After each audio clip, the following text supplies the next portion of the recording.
I'll whip through this quickly because I've talked about this in my books at great length, and I've talked about this at Under London Talks. But I say the moon is a construct or a part construct. This is a book called Who Built the Moon by Christopher Knight and Alan Butler. It's absolutely brilliant in the way that it puts the case for the moon not being real in terms of a natural body. But interestingly, what they find in that book is the mathematics and geometry between the sun, the moon and the earth are fantastic in terms of their synchronicity, and it does not apply in any way to the rest of the solar system.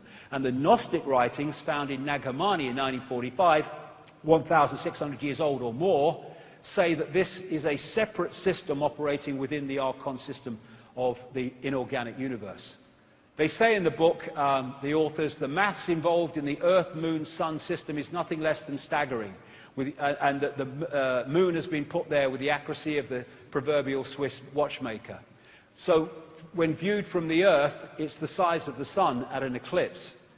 The BBC did a program, Do We Really Need the Moon? And it said the moon is now in a perfect position to sustain life on Earth in its effect on the Earth, but it's just a coincidence. I think not. We only see the near side of the moon. We don't see the far side of the moon.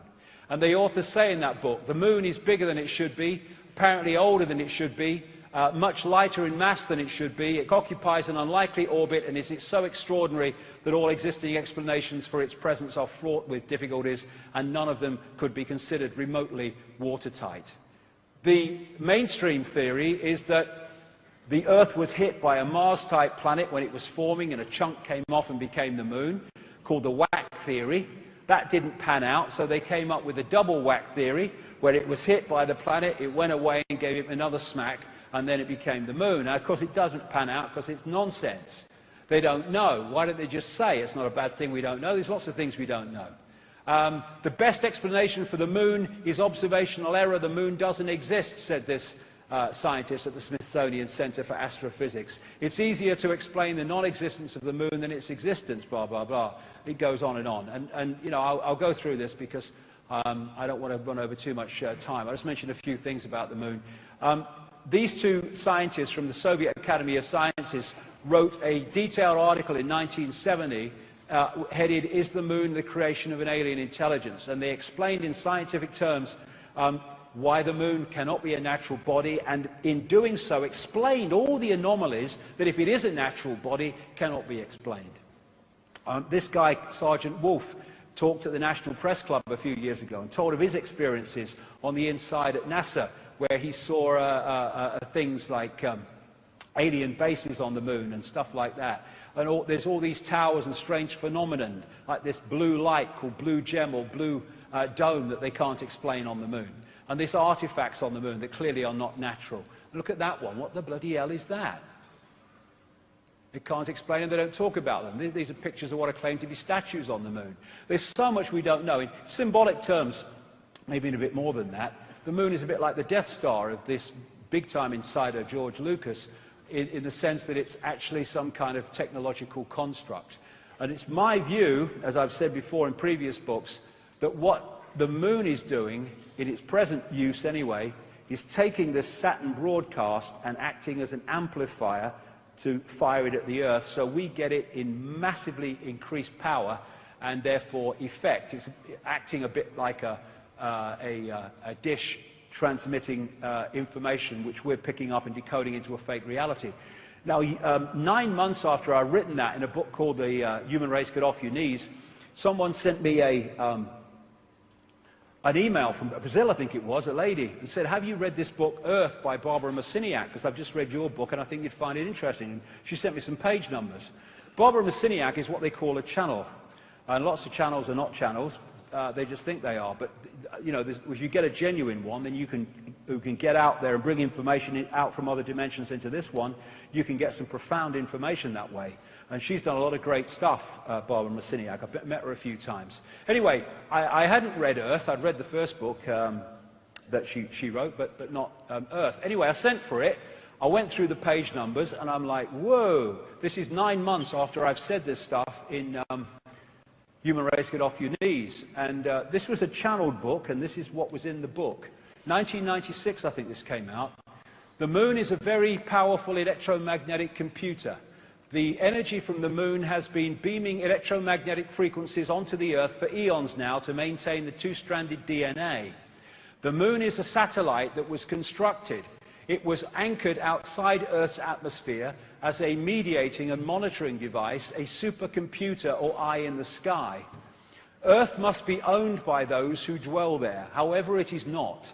You have outside gods, creator energies, who prevent you as a species from having free reign with your kundalini. That's the energy of awakening, in effect. The influence of the moon as a main satellite computer affects all of the Earth. The moon's programs have for eons been of great limitation towards human beings. There are repetitive cycles that the moon creates to which you respond. The tales about the full moon and insanity, madness and heightened bleeding are all quite true. You know that television influences you a great deal. The moon is the same way. And astrologically, just as a very quick aside, when that great rearrangement happened, of course, astrologically, everything changed as well in terms of the influence of the astrological energies upon the human perception, because suddenly all these bodies are in different positions to where they were before. So the Saturn-Moon matrix, as I call it, I say anyway, is generating a frequency band, a fake reality, which we are decoding to be what seems to be a real reality, and the genetic manipulation has tuned us into it and created this cycle of round and round the garden. It's coming, it's coming, it's coming, as the guy said in the video. And Neil Haig has this concept of moonopoly, or Saturn moonopoly. And it goes like this. You get up in the morning and you have your breakfast and then you go to work. And then you have your lunch, sandwich normally, and then I go to work, and then I go home, and then I have my tea, and then I watch a bit of telly, and then I go to bed. Then I get up and I go to work, and then I have my lunch, sandwich normal. And, I mean, look at us. We are infinite consciousness, infinite awareness. All that is, has been, and ever can be.